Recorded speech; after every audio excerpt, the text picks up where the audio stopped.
Il-kickboxer internazzjonali Matthew Camilleri ġie nkuronat bir-rebħa tal-aħħar edizzjoni ta' l-Almighty Fighting Championship li saret ġewwa Barnsley fl-Ingilterra. Iż-żagħżugħ ta' 25 sena ta' wirja impeccabli fejn ħabbata mal-kickboxer Ingliż Dan Gibbon fi 3 rounds konsekuttivi b'5 minuti il waħda.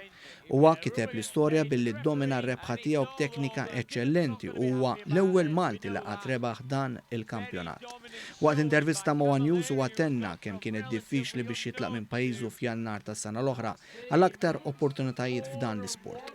Stqarr kif il-pandemija kienet ostaklu xkiel minħabba t-taħriġ intensiv 4 darbiet kuljum li kellu jsir biex ikun fi stat tajjeb biex jiġġieled. Meta bdiet il-Covid kellu jieqaf kollox, as-saġġ kellna nagħmlu il-lockdown u hekk hawnhekk.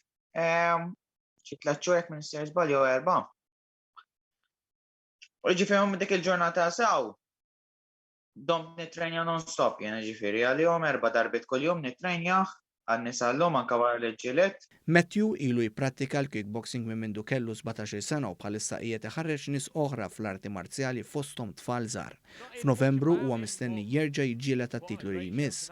Qal li dan għadu biss il-bidu u qiegħed iħares lejn il-ġejjieni billi jkun aktar kompetittiv. Għal min għandu l-ħajra jibda jagħti daqtejn f'dan l-isport, Camilleri kellu dan l-appell. Nixtieq ngħidilhom min hu interessat jagħmel dal-isport. Mhijiex faċli għalija li kelli nitlaq minn Malta x'ma kien hawn xejn u kelli nfittex jiena.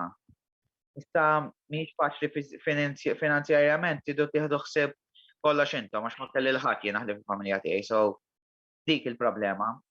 U ma tkunux homesick. B'sens ta' kburija li hu Malti, Matthew temm jgħidilna hekk. Jekk tiddedikaw ruħkom kollox tistgħu tagħmlu l-Maltin ġifieri dik li ngħidilkom jiena.